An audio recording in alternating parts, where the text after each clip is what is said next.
શ્રી ગણેશાય નમઃ. ઓમ નમઃ શિવાય. મિત્રો, તમારું સ્વાગત છે આપણી યુટ્યુબ ચેનલ સત્સંગ માર્ગમાં. મિત્રો, પવિત્ર શ્રાવણ માસ ચાલી રહ્યો છે, તો આ શ્રાવણ માસમાં જો તમે દરરોજ મંદિરે જઈ શકો તેમ ન હોય તો આ કાર્યો જરૂરથી કરો, જેનાથી ભોલેનાથ ખુશ થશે અને સદાય તમારા પર તેની કૃપા રહેશે અને દરેક મનોકામના પૂર્ણ થશે. મિત્રો, જો તમને વિડીયો ગમે તો લાઈક કરજો, વધુમાં વધુ લોકો સાથે શેર કરજો અને મારી ચેનલ પર પહેલી વખત આવ્યા હોય તો જરૂરથી સબસ્ક્રાઇબ કરી લેજો, જેથી કરીને દરેક વિડીયોના નોટિફિકેશન તમને સૌપ્રથમ મળતા રહે. ધન્યવાદ. બધા લોકો જાણે છે કે ભગવાન શિવનો પ્રિય મહિનો એટલે શ્રાવણ મહિનો. તે ફક્ત ધાર્મિક જ નહીં પણ આધ્યાત્મિક અને ઉર્જાવાન તરીકે પણ ખૂબ જ ખાસ છે. શ્રાવણમાં વાતાવરણમાં પાણી, વાયુ, મંત્ર અને ધ્યાનનું મિશ્રણ હોય છે. આ સમયે ઘરનું વાતાવરણ શુદ્ધ, શાંત અને શિવથી ભરેલું રાખવું શુભ માનવામાં આવે છે.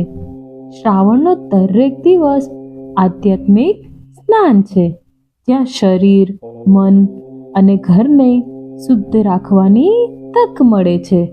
તો ચાલો જાણીએ શ્રાવણ મહિનામાં ઘરે શું કરવું જોઈએ, કેવી રીતે કરવી જોઈએ શિવની પૂજા. શ્રાવણ મહિનામાં દરરોજ ભગવાન શિવની પૂજા કરો. ઘરની પૂર્વ કે ઉત્તર દિશામાં શિવજીની મૂર્તિ કે ચિત્ર સ્થાપિત કરો. ઓમ નમઃ શિવાય મંત્રનો 108 વાર જાપ કરો. જો ઘરમાં શિવલિંગ હોય તો પાણીમાં ગંગાજળ મેળવીને શિવલિંગ પર અર્પણ કરો. જો ન હોય તો આખા ઘરમાં ગંગાજળ છાંટો. બેલપત્ર, ધતુરા, શમીપત્ર, આંખ, ફૂલો વગેરે અર્પણ કરો. મિત્રો, શ્રાવણ મહિનામાં શિવદીપ પ્રગટાવવાનું પણ ઘણું મહત્વ છે. દરરોજ સૂર્યોદય પહેલા અને સૂર્યાસ્ત પછી ઘરમાં મંદિરમાં તલ અથવા તો ઘીનો દીવો પ્રગટાવો. દીવામાં કપૂર, કેસર અને લવિંગ નાખવું ખૂબ જ શુભ માનવામાં આવે છે. આ ઉપરાંત સોમવારે ઉપવાસ જરૂરથી કરો અને શુભકામનાઓ માટે 16 સોમવારનું વ્રત પણ શરૂ કરી શકો છો. શિવ ચાલીસા, રુદ્રાષ્ટક અથવા મહામૃત્યુંજય મંત્રનો પાઠ કરો.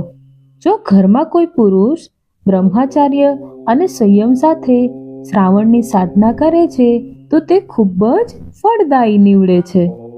ઓમ ત્રંબકે યજામહે સુગંધિત પુષ્ટિવર્ધનમ ઉર્વારુકમિવ બંધનાન મૃત્યુમોક્ષીયમામૃતાત.